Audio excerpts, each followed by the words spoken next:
کرتی ہیں وہ ساری اس نعرے کو جوتے کی نوک پہ رکھتی ہیں۔ قرآن پڑھیں، آج سے 1500 صدیاں پہلے جب تاجدار کائنات صلی اللہ علیہ وآلہ وسلم کی ذات پر سب سے بڑا معجزہ قرآن کی صورت میں اللہ نے عطا کیا تو اس میں سورہ نساء اتار کے عورت کی عظمت کو، رفت کو، توقیر کو، حیا کو، ادب کو، حق کو، وراثت کو دنیا کے سامنے میرے مصطفیٰ کی زبان سے سنا دیا۔ قرآن سورہ نساء اٹھا لے، سورہ نور اٹھا لے، حیا اگر دیکھ رہی ہے تو سورہ نور اٹھائے۔ وہ پاک بی بی حضرت عائشہ صدیقہ کے دامن پہ کسی نے انگلی اٹھانے کی کوشش کی تھی، اللہ نے پوری سورہ نور اتار کے سیدہ عائشہ صدیقہ کی عظمت اور عفت کو ثابت کر دیا لوگوں کے سامنے۔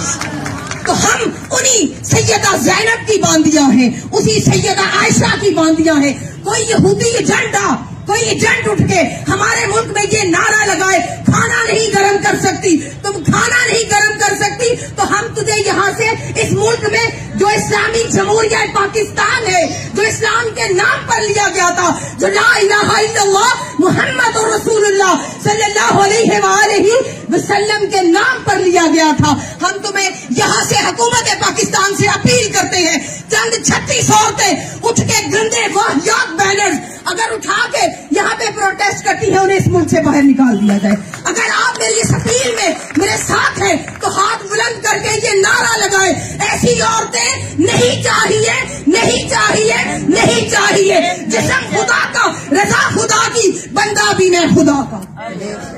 تو بات اتنی ہے کہ اگر ہم اسلام کے ساتھ جڑے، حضور علیہ السلام پہ نازل کرتا قرآن پاک کو پڑھیں، تو عورت سے جتنا عورت کا ادب اور عظمت اور عفت قرآن نے بتائی ہے اتنی تو کوئی مذہب بھی نہیں سکھا سکا۔